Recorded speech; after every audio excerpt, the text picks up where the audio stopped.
Hey everyone, welcome in to another daily editorial here on the KE Report. I'm chatting with Jordan Roy-Byrne, founder and editor of The Daily Gold. Now, Jordan, as we always do, let's talk some technicals when it comes to the precious metals. Starting off with gold. Look, gold had a pretty volatile week last week. It started off very strong, then started to reverse, and the sell-off on Friday, I think, caught some people a little off guard. However, look, the sell-off didn't drop to any new lows or anything. It actually does, in a way, kind of just validate this downtrend that gold is still in, unfortunately. But what are some levels now that you are watching for gold where it could rebound from? Do you think gold could be dropping below 1800, testing out that recent low in later November of around 1770? Oh, hi, Corey. Yeah, I mean, it's definitely possible it could retest that. I mean, looking at everything, I mean, I have that as one support level as well as 1690. So if gold's really going to get hit and there's more downside, there's a lot of confluence of resistance, a lot of things pointing to 1690, 1700. And I'd also mention the 300-day moving average, which is about at 1742 right now. That's something to keep in mind, because if you look at the bull market in the 70s and the 2000s, I mean, that the 300-day moving average provided support. You could go back and look at it. I mean, probably over 10 times. So anything that was a significant correction, but not as significant as 2008 or 75 to 76. If other than that, basically the significant corrections usually were supported by the 300-day moving average. So we have that at 1742, the recent low around 1775, 1770, whatever it is. So those are the levels that I would keep in mind. Last point on that, Corey, looking at history and some of the historical corrections, at least in gold, it tends to make a low sooner rather than later within the correction. So that fact, I mean, gold made its low in November, which was the third, almost, the end of November. So it was almost 4 months into the correction.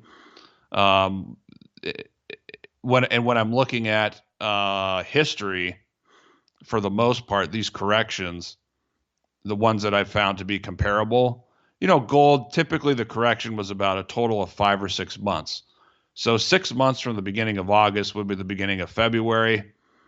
So that's something to keep in mind, that maybe this period of weakness, maybe it won't last that much longer, but who knows? Maybe it will last 7 months. It could last, into March. But short term, Corey, the price action is not bullish, and I do think we're going to see some more selling. But how that plays out and what the next low is going to be, I'm not sure. But that is something to keep in mind, that typically you don't see like a spike low at the end of the correction. So with that point, that would lead me to say, maybe we're not going to go to 1700 or 1690. Maybe we'll just retest the low, but we'll see. Okay, but in terms of time frame too, we might be in a little bit of a more range-bound trade here, maybe building up a bit of a base. Is that fair to assume? Yeah, I mean, it's possible. That's something that could take, more than a month or two. That's something that could take perhaps 2 or 3 months or so. I mean, I'm just speculating here because there's not enough evidence yet for me to tell you, oh, it looks like X is going to be the low and then the correction is going to be over. There's just not enough evidence yet. So I'm just speculating. But yes, it's very possible that gold could make a low over the next month or two around that late November low, and then a month or two after that, it might base. And the reason it might base is there is a lot of technical damage from the big reversal last week. I mean, that's a nasty candle on the weekly chart, and it's probably going to look, I know we're really early in the month, but it's probably going to look bearish on the monthly chart as well. So this isn't just a correction where gold's going to rally right back to 1960. it's going to take some time. And so, yes, that would raise the chance of there being some basing here. Okay. One quick comment on silver, too, and we're going to relate this back to gold in probably the next question, but one thing I've noticed for silver, at least over the last, say, week or two, is silver seems to be trading more hand in hand with base metals. When we see something like copper down on a day, I've seen silver correcting. And then when we've seen copper up, then silver's been moving up. Is this significant in any sense to understand or see that silver is trading more right now as a base metal than a precious metal? Well, I think it goes back to a couple things. Okay, first of all, if we look at the fundamentals of silver, I like to say it's about 50% inflation expectations and 50% negative real rates like you have with gold. And if we go back to just several months, Corey, and we kind of saw a reminder of this, I should say, last week.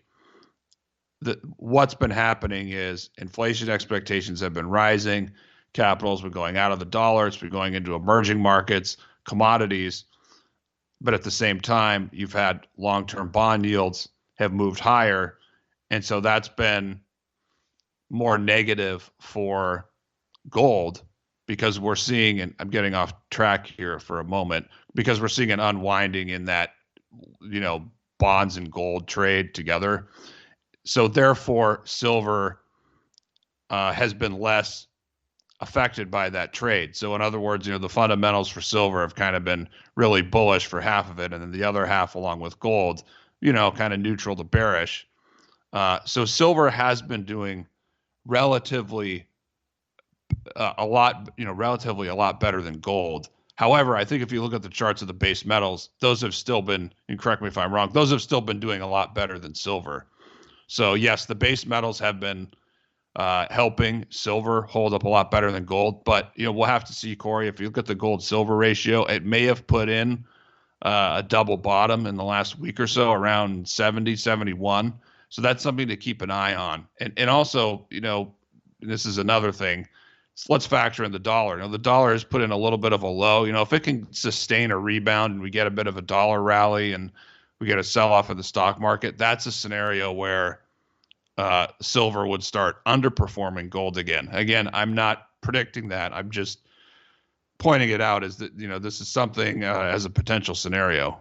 Okay. Yeah, and the way the US dollar is trading, it's kind of in a sloppy pattern, but it has bounced off that early in the year lows of sub 90. But again, it's not exactly screaming higher. It's kind of fighting with that 90 level right now. When it comes to gold, then, what other markets are you watching as a barometer for gold or some sort of correlations towards gold? Because it's definitely not, or at least I'm not seeing the dollar and gold trade in any sort of inverse correlation right now. It's more of a mixed bag on that front. Yeah, I mean, it's probably early to answer that question, Corey, but I would say, here's what we should be watching. Yes, let's watch the dollar and see if the dollar is able to sustain this fledgling rebound.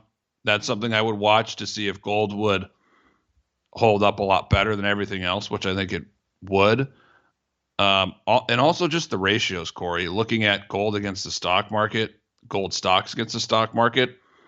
In real terms, since we peaked in August, I mean, precious metals have badly underperformed everything else. And so that's something that if they're going to continue to correct, one thing you can look at to help you figure out if the correction might be coming to an end soon, and then you could see a big rebound, is if you start to see in real terms precious metals start to strengthen at the end of that correction. So that's something I'm keeping an eye on. Again, it's a bit too early right now to forecast anything on that front or say there's any new correlations happening.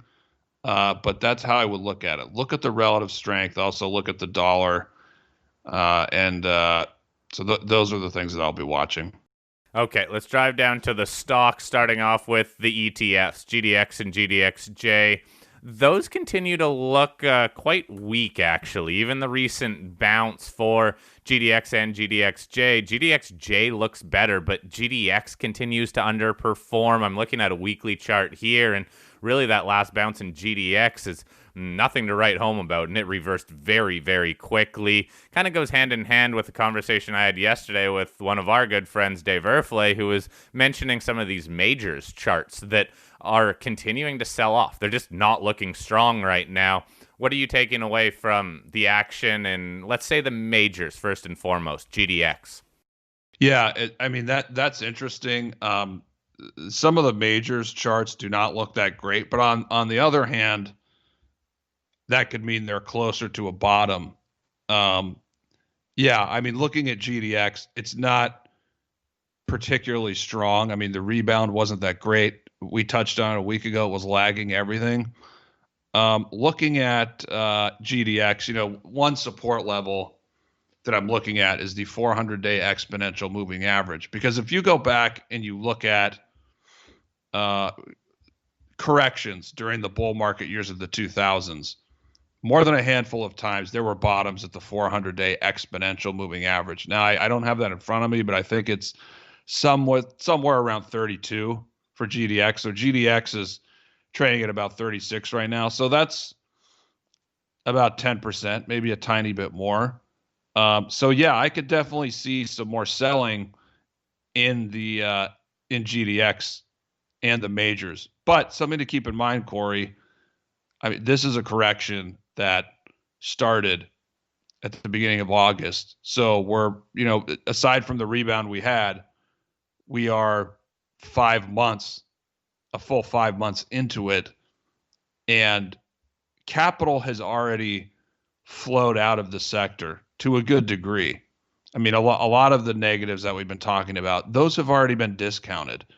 So it's, how much selling pressure is really left in this sector.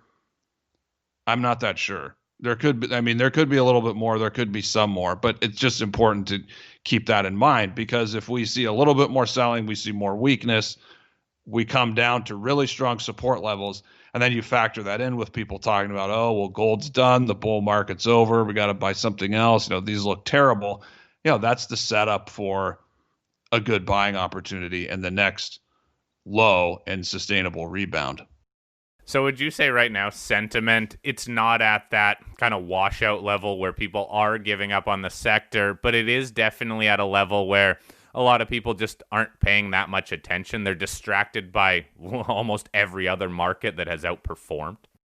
Yes, I would agree with you. And I'm not sure, it'd be great to get it like a washout, but I'm not sure. Again, I'm not predicting, but there could also be the scenario where maybe the miners don't go 10% lower, they go 5 or 6% lower, and everybody's kind of waiting for a washout, and then it just doesn't happen, and there's some good news and everything pops and people are bullish again. I mean, that's how sometimes a bottom can happen. But yes, I would agree with your characterization. Okay, well, Jordan, we'll wrap it up there. Thanks for this quick little update on some of the technical factors that you're watching for the precious metals. Look, the precious metals are still in a bit of a corrective state, but when you take into context the last couple of years of trading, the market's still looking good, and we still have some stocks, the juniors and even some of the larger stocks, completely outperforming. So it's not as though everyone has just shunned this sector, but kind of understandably so. They're distracted by other sectors that are running. They're making more money in other sectors, and that, unfortunately, draws more eyes away from the sector. Jordan, thanks for your time, buddy. I'll chat with you next week.